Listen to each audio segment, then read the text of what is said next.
This is a Building Resilience Podcast, episode 198, Bitter or Better. Welcome to Building Resilience, a podcast where theory, practical strategies, and inspiring stories show you how to unlock your best life. I'm your host, Leah Davidson. As a certified life coach, speech-language pathologist, and nervous system resilience expert, it is my mission to teach you how to be more resilient to life's adversities. I will show you how to manage your mind, befriend your nervous system, process your emotions, and even eliminate stress. It's time to do more than just survive. It's time to thrive. Let's get started. Hello, everyone. Welcome back to Building Resilience Podcast. How is everybody doing? How are you transitioning into this fall?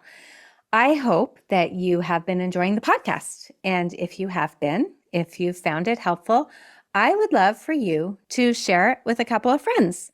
And if you're feeling even more generous, then please go and leave me a review, because sharing and leaving a review helps me to reach more people. And that, of course, is my goal.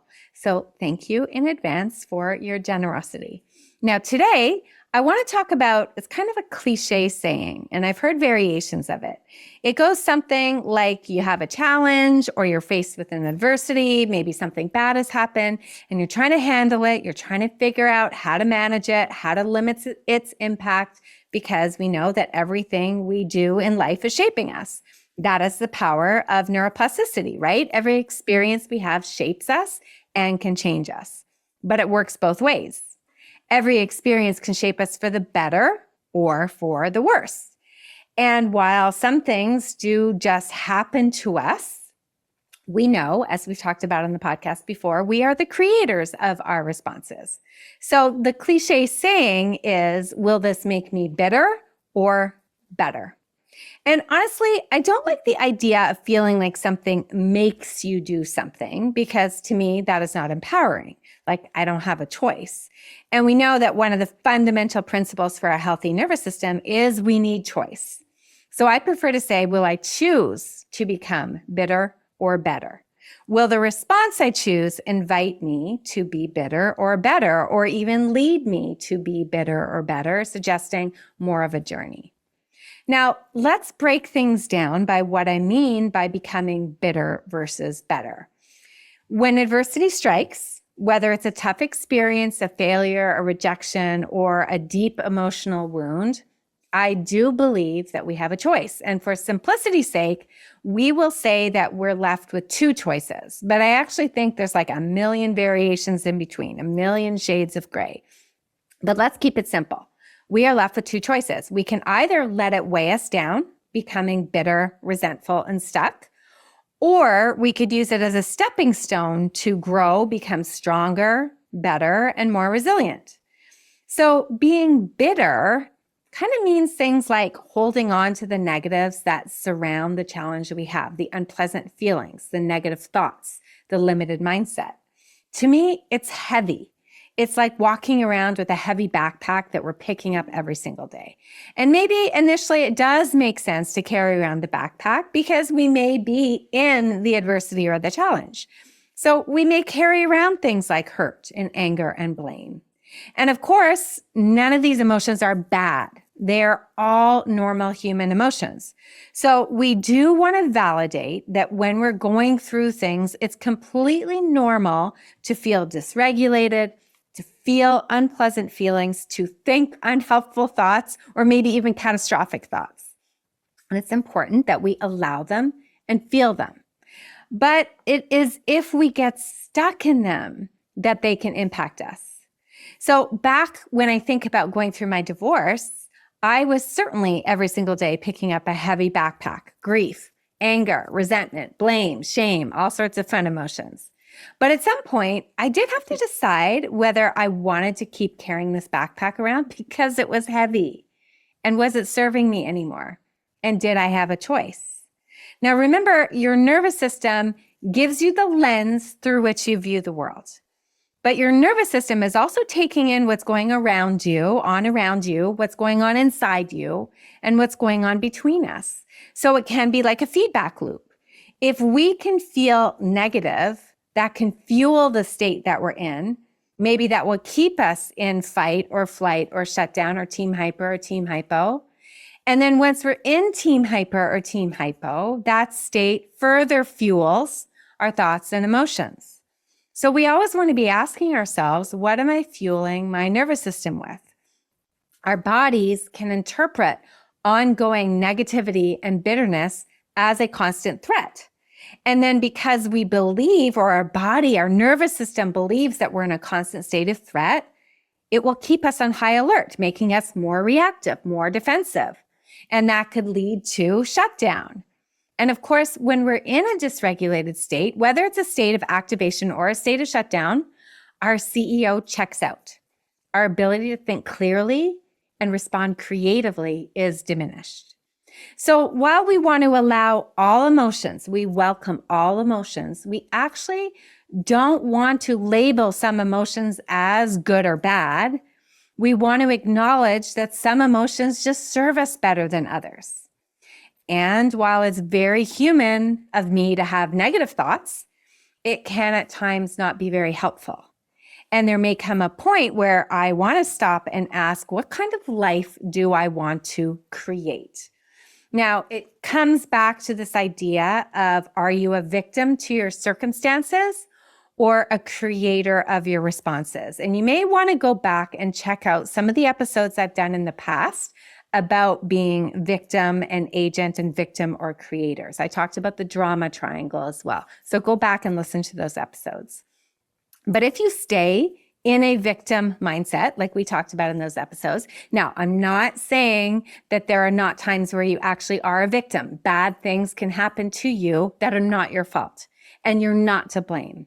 But I do want to offer the question whether taking on the role of victim as part of your identity is truly going to serve you. Now, I think at times we try to search for reasons for things. There's a saying that everything happens for a reason. It can be comforting for some people, depending on what the everything is. But some things we may not be able to see what the reason is. There's so many tragedies and illnesses and losses that, to me, honestly, it's hard to find the reason. And I may not believe that there's actually a reason, or at least maybe it's going to take me a long time to discover the reason. And it can actually make me feel worse to have a thought like that. Something that resonates more for me is the idea that even though I may never find a reason or understand a reason, I can create meaning. I can allow whatever has happened, and I can create something out of the adversity. I can do something with the mess. And that's where I believe the better part of become bitter or better comes in. Choosing to become better, transforming that adversity into fuel for growth, becoming that creator of our responses. Instead of focusing on the problem or the loss or the inability to change the circumstance, we want to focus on the potential for growth, finding a path forward, a solution. What can I create out of the mess that I have?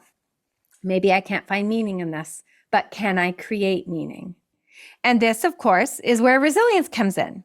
Instead of letting challenges shrink you, you just let them stretch you. And this approach to this process engages your nervous system in a much healthier way. When you decide to work through the discomfort, your nervous system learns that it can handle a bit of stress. And it can even bounce back stronger. And this is how we build capacity, how we widen that zone of resilience. Now, I've shared with you before the story of Michael Caine. He shared a really great story years ago on an interview back in 2002. And he shared one of his philosophies in life is to use the difficulty. And I'll share with you what he said. He said, I was rehearsing a play when I was a young actor, and I had to come into this scene, and it was a stage play.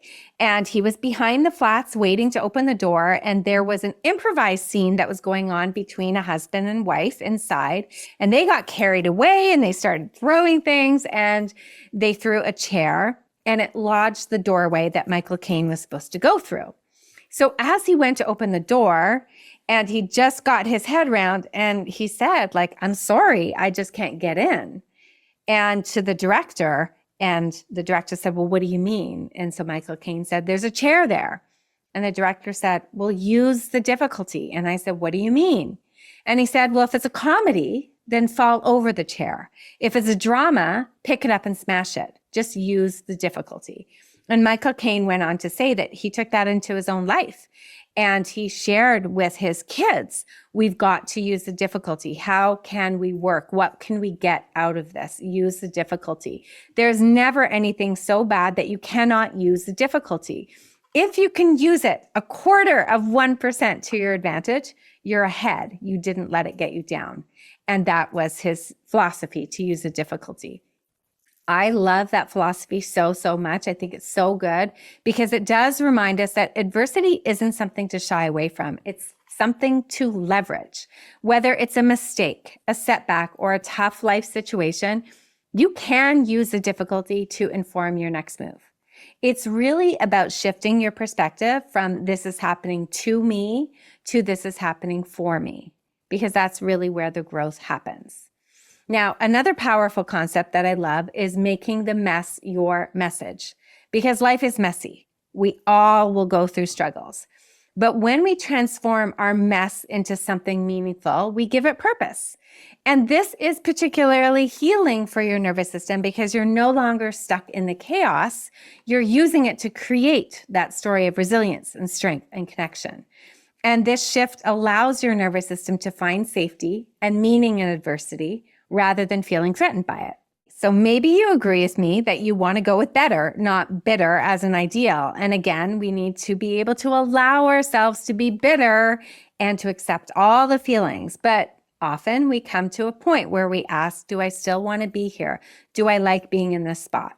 So I want to give you some ways, some tools that we can use to help us practically shift from bitter to better.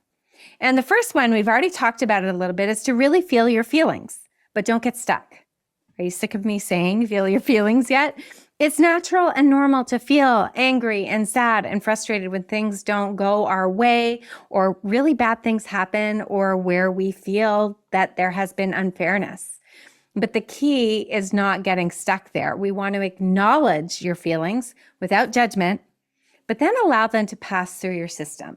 So kind of thinking of it like a wave. It rises, it peaks, and it eventually falls. Let your nervous system experience the emotion fully, but then allow yourself to move on too. And remember that sometimes the waves are massive and overbearing, and sometimes the water is calm. Nothing stays constant.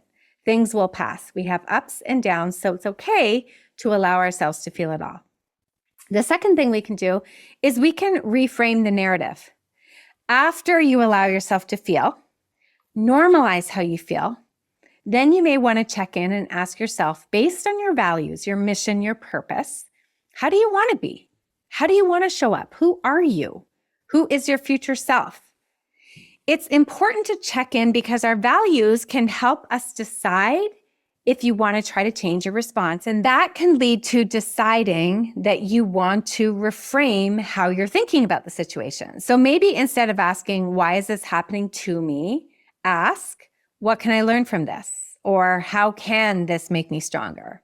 Maybe there is no reason or some big lesson you're supposed to learn. Maybe there is. Sometimes it can really feel unnecessary and random. But you still always have the choice to reframe it because maybe if it helps just feel a little bit better or helps ease the heaviness, there's nothing wrong with trying to make things a little bit lighter and easier.